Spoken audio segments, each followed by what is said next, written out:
Australia, where up to 3,000 military reservists were called up to tackle Australia's relentless bushfire crisis on Saturday, as tens of thousands of residents fled their homes amid catastrophic conditions. Take a look. Temperatures soared above 40 degrees Celsius or 104 degrees Fahrenheit, and gale-force winds fanned hundreds of fires, many of which are already burning out of control across the country. Prime Minister Scott Morrison announced the largest military call-up in living memory to assist thousands of volunteer firefighters who have been battling blazes for months on end. A state of emergency has been declared across much of Australia's heavily populated southeast, and more than 100,000 people have been told to leave their homes across 3 states. Thousands heeded that call Friday, abandoning summer holidays and piling into cars that clogged the highways, linking southeastern coastal towns with the relative safety of Sydney or larger towns. New South Wales Rural Fire Service Commissioner Shane Fitzsimmons added that strong winds and hot temperatures were expected to continue into the evening. A firefighter in Bruley, New South Wales, says his crew are ready despite being tired after weeks of battling fires, as Australia bushfire crisis shows no sign of ending.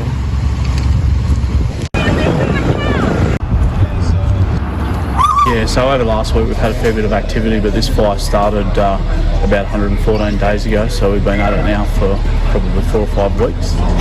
The crews are getting tired, but they're coping well, and we've been managing their fatigue, and they're good to go for this next fire event. We're expecting that it may come from the northwest and go below us to the south of Browley, and then anticipating a southerly change later on this afternoon, which may push that fire back into Browley. We're about as prepared as what we can be. We've prepared for the worst, but we're hoping for the best outcome. We do have lots of out-of-area appliances in Browley itself for this division, the Browley division, of this fire today.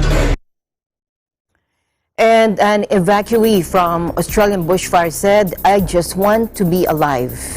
Take a look. It is devastating, but my main thing is I just want to be alive and for all of us to be safe. I really don't have any feelings about my house at the moment at all. I'm really scared after New Year's Eve at midday, when the town went black and all the smoke came with the southerly change from the fire that was up on the Princess Highway near Bunnings. It honestly felt like one of those movies at the end of the world.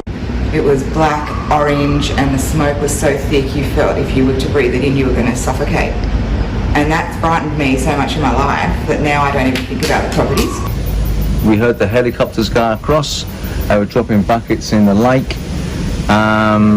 We then saw 3 or 4 small fires go to medium fires on the far side of the lake. And literally within 10 minutes of the first chopper dropping their buckets, embers started to come across the lake, started to burn the ground foliage, and there were spot fires everywhere. At the end of the day, they were just exhausted, like physically exhausted.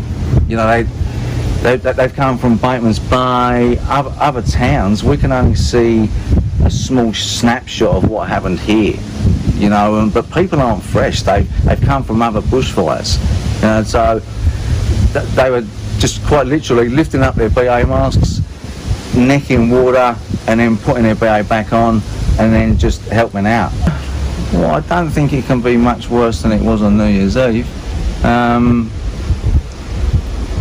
Yeah, we got through New Year's Eve. You can see the results of it. So I suppose if it's the same, then we'll do what we can. If it's worse, we'll have to try a bit harder. I don't know. The situation's quite fluid. Several emergency warnings were issued on Saturday, including one blaze southwest of Sydney that's feared could reach the city's outskirts. Sydney recorded its highest ever temperature of 48.1 degrees Celsius or 118.6 degrees Fahrenheit.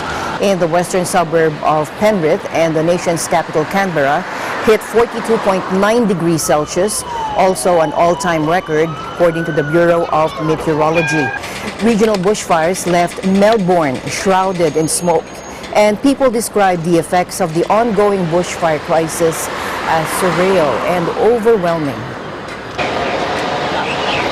It's just a bit surreal. Like, you don't usually think that 50 metres in front of you it's quite hazy.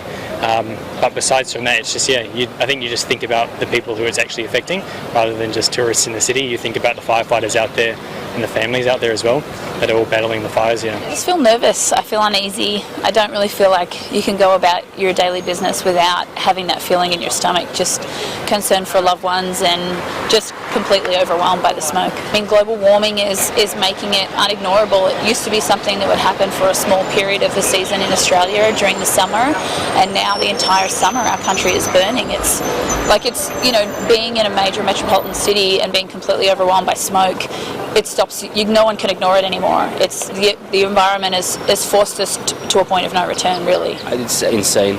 We drove from Sydney yesterday and through close to the area that was very affected, and the smoke around that area was much worse than these conditions. You had visibility of 200 meters maybe. So it's... We've never seen this before. No, never. No.